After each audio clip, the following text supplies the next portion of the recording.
It is not often that we see movements that run off of other means than a wound up mainspring or a battery, but this is one of those movements.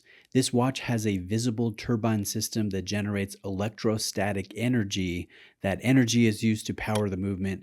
It really is it's a pretty unique system. Now, big thanks to Exquisite Timepieces for lending this one in for a presentation. I've been working with this family-owned AD for years now. They carry over 60 brands, everything from Accutron to Omega to Breguet. So reach out to my sales guy, Mauricio, for pricing on any model. Excellent customer service. Links will be below. Now let's start off with this interesting movement.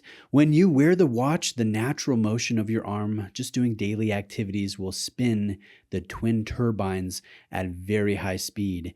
And you'll notice that as I move the watch or angle the case, it can be a little difficult to pick up on because these turbines start and stop very quickly.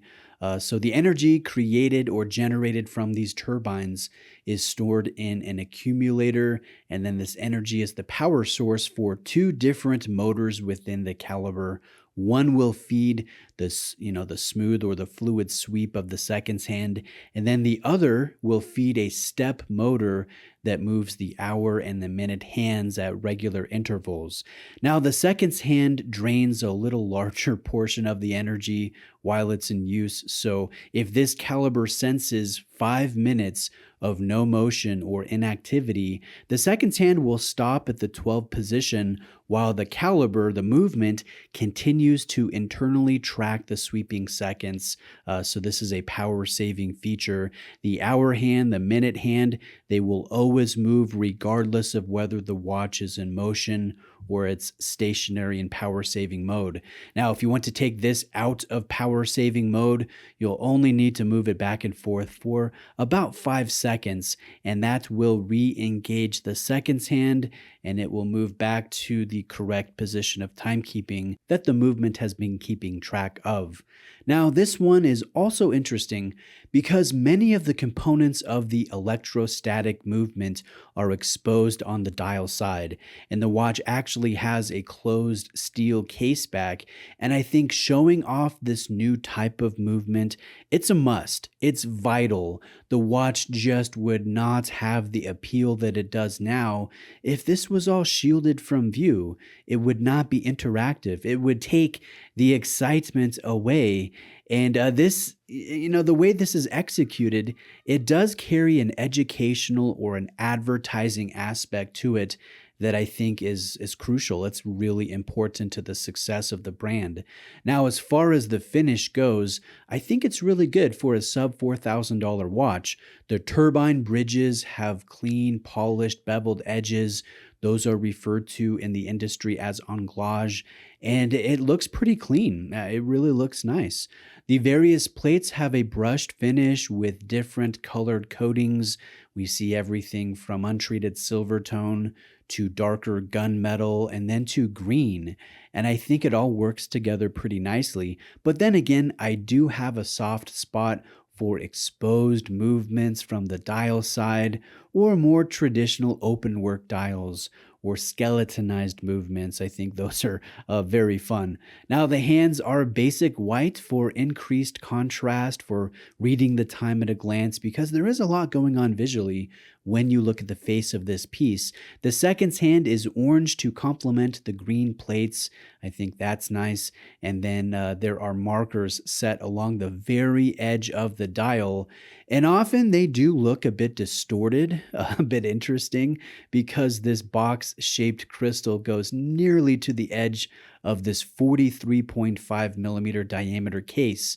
The bezel is small and nearly vertical, so the movement or the dial takes a larger just position of visual prominence, and the expansive sapphire crystal shows it off all very well, again with that distortion around the edges. This is the watch on my 7.25 inch sized wrist.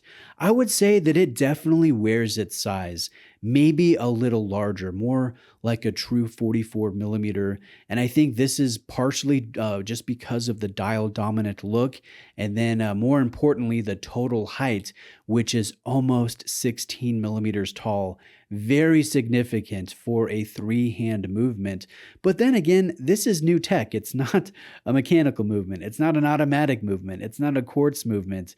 It's an electrostatic movement. And if you consider that, it is pretty impressive that Accutron has been able to scale it down to the size that it currently is. And I would also imagine that over time, this will get refined. This will be scaled down further. So I hope to see that in the future.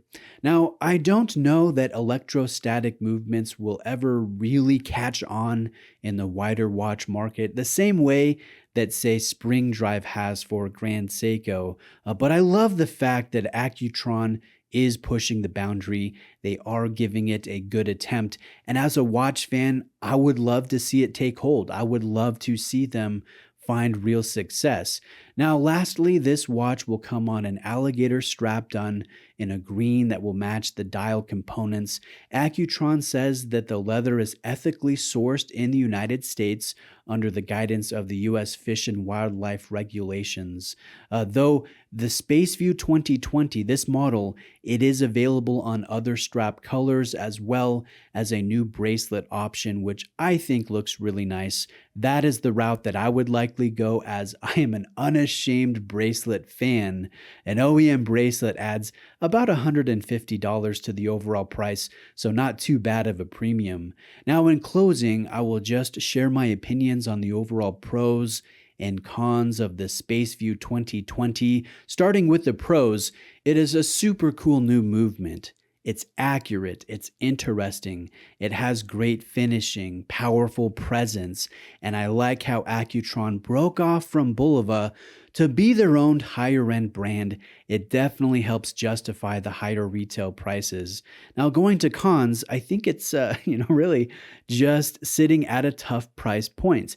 Many watch collectors, many buyers who have $3,000 or so to spend on a new watch for the first time, they're definitely looking for some name cachet. They're looking at Tudor. They're looking at used Omega. They're looking at used Breitling, new Longines, an Accutron with a novel movement that is aesthetically very bold, I think is probably taking a back seat there. So the market is slightly limited. I think it's more geared toward the seasoned collector that isn't new to this price segment, maybe somebody looking for a conversation starter or a wild card type of watch. I see Accutron just released a full gold version of this watch, 18 karat yellow gold, in honor of 60 years of the Accutron name being out there. And many people would think that that is gold plated. So it's almost the epitome of stealth luxury, and I just find that fantastic.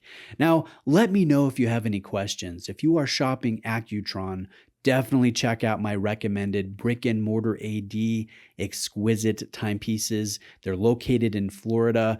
Ask for Mauricio and tell him that Bruce sent you. I'll place links below. Thanks for watching today. Please subscribe if you haven't already. I'll see you next time.